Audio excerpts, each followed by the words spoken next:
Denver 7 On Demand is brought to you by Ferguson and BAC Appliance Center, the best in bath, kitchen, and lighting for your home. I'm Brian Sanders. And I'm Molly Hendrickson with the latest from Denver 7. We have an alert this morning for parents across the metro. A school bus driver in the Cherry Creek School District has been arrested and charged with trying to lure what he thought was a 14-year-old for sex. Denver 7's Micah Smith shows us the popular messaging app he's accused of using. That app is very important to this story, but I want to start out by telling you what parents here at Summit Elementary School received. They received a letter telling them that a bus driver who may have driven their child to school is accused of trying to meet up with the teen to, quote, see where it goes from there. According to court documents, 34-year-old Christopher Doty has been charged and placed on administrative leave. He was arrested on May 15th. Doty is accused of trying to meet up with who he thought was a 14-year-old girl at a Starbucks after the two began talking on an anonymous app. Doty told an undercover agent he would be, quote, down to experiment and could pick the girl up from school during his lunch break.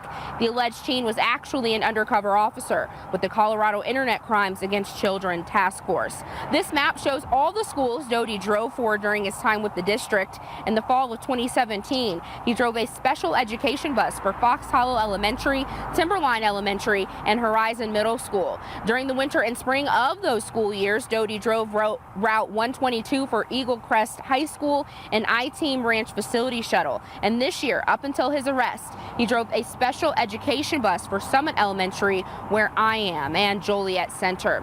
In a letter to parents, school officials said they are committed to keeping parents informed about all aspects of their child's education. Reporting in Aurora, Micah Smith, Denver 7. Micah, thank you. Douglas County has approved even more money for school safety, but now they want schools to contribute as well. Commissioners approved an additional $3 million annually for 50 school resource officers over the next 3 years. This is on top of the $10 million they approved a few weeks ago for school safety. But the county wants the school board to match the $3 million, which school board officials aren't happy with. We're already committed to certain expenditures for the upcoming school year, so it would make it very difficult for us to commit an additional $3 million at this time. Right now, it's not clear when the school board will make a decision on matching funds. As for the $10 million previously approved, the commissioners plan to establish 2 committees who will make recommendations on how to spend it. Increasing school safety is in response to the tragic STEM school shooting. Tomorrow, the Douglas County Sheriff's Office holds its annual award ceremony where the students and staff of the STEM School Highlands Ranch will be honored. And this was a tough month for students in Colorado with a deadly school shooting, lockdowns and lockouts. And tonight in Denver, students, politicians and the community will meet hoping to find solutions to school violence. This is called the Not Your Typical Town Hall. This is about solutions. This is about coming together and talking and finding solutions and next steps and what we can do to work towards getting those solutions put in place. The event is being hosted by INC, the Inter-Neighborhood Cooperation. It's at the Stephen King Knight Center for Early Education on Exposition Avenue. The Denver runoff election is now less than a week away, and last night our partners at the Denver Post held a mayoral debate to help you decide which candidate to vote for. So issues of race and ethnicity have been in the headlines for the election in recent weeks. The moderator questioned challenger Jamie Gillis on Mayor Michael Hancock's recent questioning of her ability to be sensitive toward diverse communities. This comes from an old tweet from Gillis when she questioned why cities still had Chinatowns. I come from a place of white privilege, so part of this process of learning and understanding and hearing about things, the mayor accused me of using trigger words in some regard. I understand that there are stumbles to be made, and I fully respect that I have a lot to learn this process, and that's why I'm in it, to listen and learn. As someone who has been in the issues of diversity, inclusion, and fairness and equity, it's disturbing to me, and it presents a concern for me as someone who's been mayor. Ballots for the runoff are due next Tuesday, so at this point it's too late to mail in your ballot. Instead, you'll need to drop it off in person. We've posted those locations on thedenverchannel.com. The city of Broomfield will not approve any oil and gas drilling plans until December. The city voted to put a temporary 6-month halt on drilling. This makes Broomfield the first city to halt drilling since that new sweeping oil and gas legislation was signed into law. The city says it doesn't believe this will push drilling out, but instead making sure sure they're doing it right. Now for a look at your forecast, here's meteorologist Lisa Hidalgo. And look at these impressive numbers. Our snowpack now statewide is just insane. We have statewide numbers at over 340% of normal. Look down in through the San Juan, San Miguel, down in through the Dolores River basins, over 600% of normal. This just after the most recent snow yesterday. Now the mountains are likely going to pick up a little more snow today. We're likely going to see a couple of inches above 9,000 to 10,000 feet, and it's going to stay cloudy and gray and cool across the plains. We'll be in the low 50s at about 12 o'clock, and then some mid to upper 50s for highs, and you'll find a few spotty showers today. So both today and tomorrow, there's going to be about a 20% chance for a few afternoon storms. The difference is tomorrow morning, again, pretty dry, and tomorrow afternoon, it's going to be warmer. We'll see highs in the mid to upper 60s, and the risk of severe weather is low this next couple of days, but things are really going to clear out by Friday. So when you look at the Super 7-day, some much warmer and drier weather as we head into the weekend.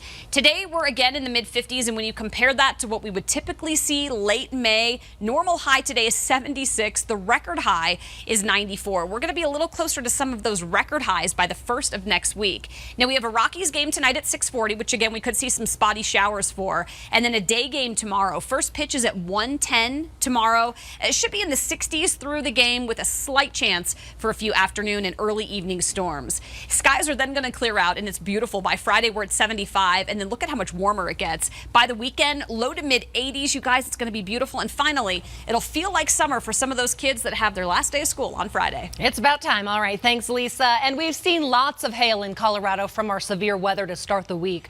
Moving forward, you're going to be on the lookout for scams. Watch out for door-to-door roof repairs. These tend to rip you off.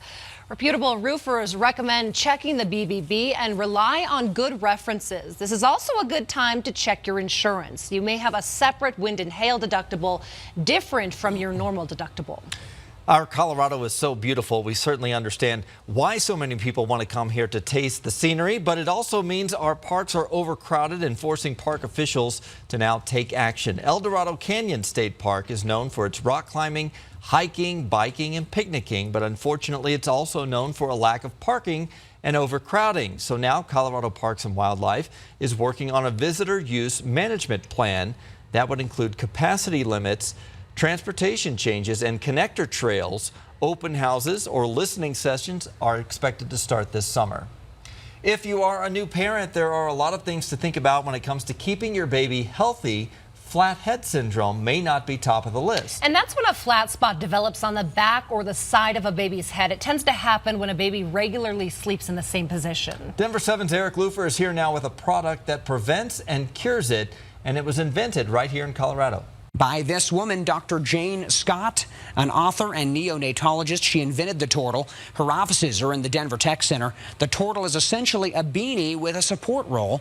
It's a form of repositioning therapy using the head and the weight of the head to reshape it back to normal. If the baby had a flat spot here, then the parent would put the roll directly over that flat spot. Now baby has to lie on either side. Flathead syndrome is very common. Studies show 1 in 2 babies will start showing signs of it. New mom Tiffany Apple from Denver ended up having to use it on her baby boy when he was around 2 months old. Used it to a T, and really we could start seeing a difference in the first couple of weeks. Used it for a few months, and really it changed the shape of his head. The Tortle first hit the marketplace in the mid-2000s. Now, this Colorado-born product is in homes and hospitals across the globe. Dr. Jane is certainly making a name for herself in the world of baby health. She's written a book called The Confident Parent and recently released a line of baby transport products that are being used by countless hospitals. I'm Eric Lufer, Denver 7. Pretty neat device. Governor Polis is back on his bill signing spree today. This morning, he'll sign a bill to make Colorado's roads safer for bicyclists and pedestrians. The bill will create stricter penalties for people who drive carelessly and seriously injure a biker, walker, officer, or construction worker. Penalties could result in a driver's license being suspended. A new study released overnight by CU Denver finds cities like Denver that put an emphasis on protected bike lanes greatly lower deaths for all road users. Between 1990 and 2010, deadly crashes dropped by 40% in Denver thanks to added bike lanes. The city has its Vision Zero goal to end traffic deaths completely by 2030. CDOT is trying to move forward with a new rail line that will span the entire Front Range. It's an effort to cut down on some of the traffic along the busy I-25 corridor. That new rail line would eventually connect Cheyenne to the north all the way down to Trinidad in the south.